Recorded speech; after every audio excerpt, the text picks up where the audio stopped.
Okay, welcome to task 1, part 3. And just for those that are wanting to know how to finish off the doing the text, ultimately you would be maybe in home. You can use multi-line text there, but in order for you to use multi-line text there, just make sure that you go back into home, run along to annotate tab, and go to either the drop down menu there for text style or choose notes, because this is the writing part of your legend to identify what objects are in there as your furniture.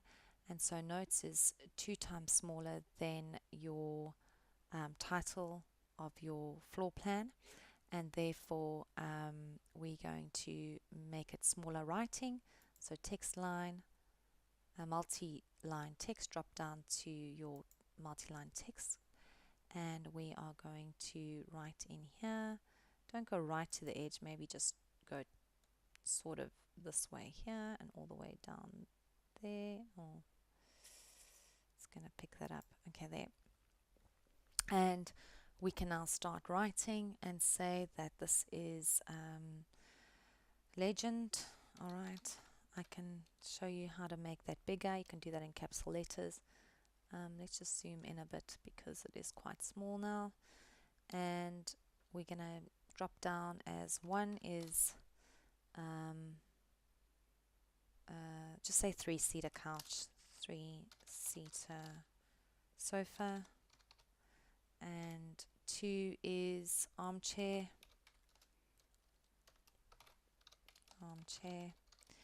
3 is 1, 2, sorry, there's a repeat of 2 in your legend, so it's 1, 2, and 3 is your coffee table. Alright. And 4 is oak flooring or flooring. Just say flooring. Okay. Alright. So you can actually see that's quite a big legend. So we can actually minimize that. We can highlight this part here and change it. I'm hoping it's going to do it for me.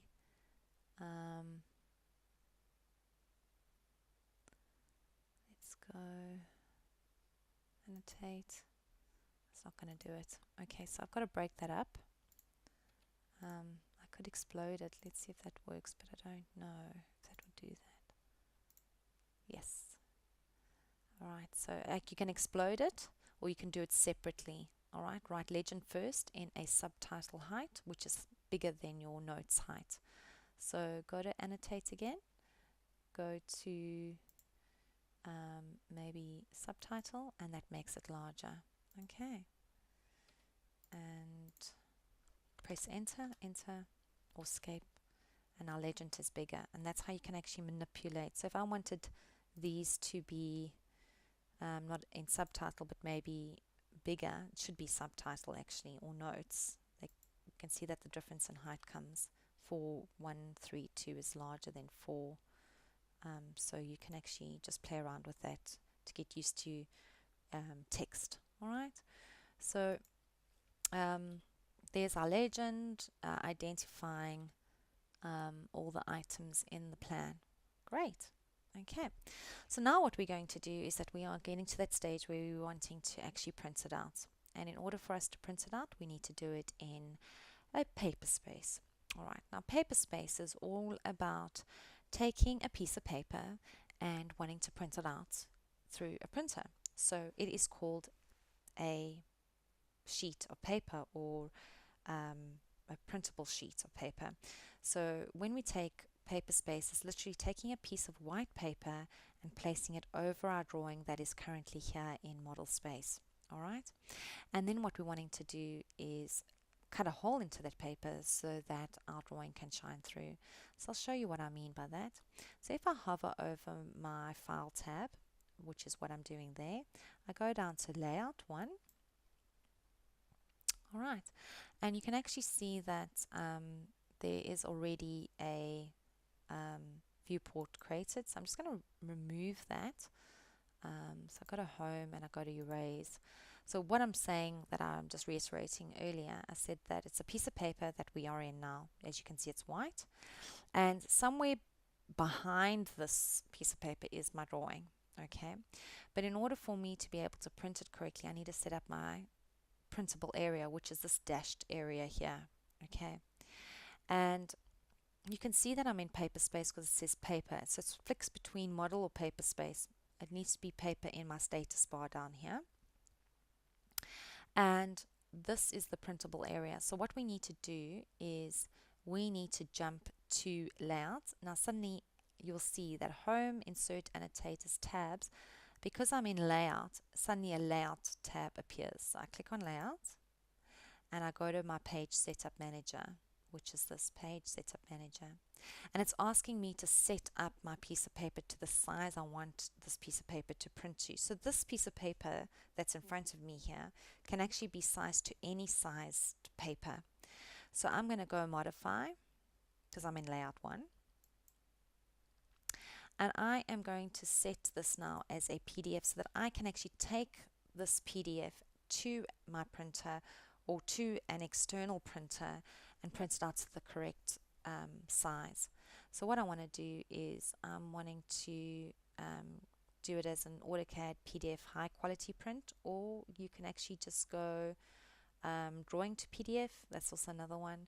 I like high quality, so I'm going to choose AutoCAD PDF high quality print. Select that, and I'm going to go to an A4. I'm going to just see if this works. I go up to full bleed. Full bleed means that my printable area, this dashed line, goes right to the edge of the paper so that this whole paper gets printed out as an A4. So not B4, go down, I need A4, A4, full bleed, A4, 210 by 297. All right. Let's just swap that round. What I really need to do is the other way around because I want it to be in a landscape. So there we go. Oh, why is it not doing it? Full bleed. A3. ISO full bleed. A3. 420. I need it to be that. Okay. It's in landscape, so that's good. So landscape is like that. So it'll print out correctly. So there it is there. So that's okay. And this is where the magic happens now. And this is where we are going to be talking about 2 different scenarios when it comes to your final assessment. Over here, you'll actually drop down and you will assign it to a file. And that's where your default line weights will print out according to this file that's set here. We could actually choose grayscale, or we could go to arcade.ctb. All right, so I'm going to go to arcade.ctb. All right, that's a default program for pen assignments. So there you can actually plot style table pen assignments. So it's assigning the existing pen line weights that I've already done to this file so that when I print it out, it will come out as the correct thickness, pen thicknesses. Okay, because it's going to be coming out in color if I print it like that, or in grayscale. So the other one is going down to grayscale. So okay, all right, brilliant. So 1:1, leave everything one scale 1:1 because we're going to set up the scale now and the page layout. So that's all good. So we go okay. So I'm happy with that now. And I go close. And guess what? There's my printable area right pushed to the edge. So this is an A4 and that's where my printable area is. Okay. So I go back to home and I go along.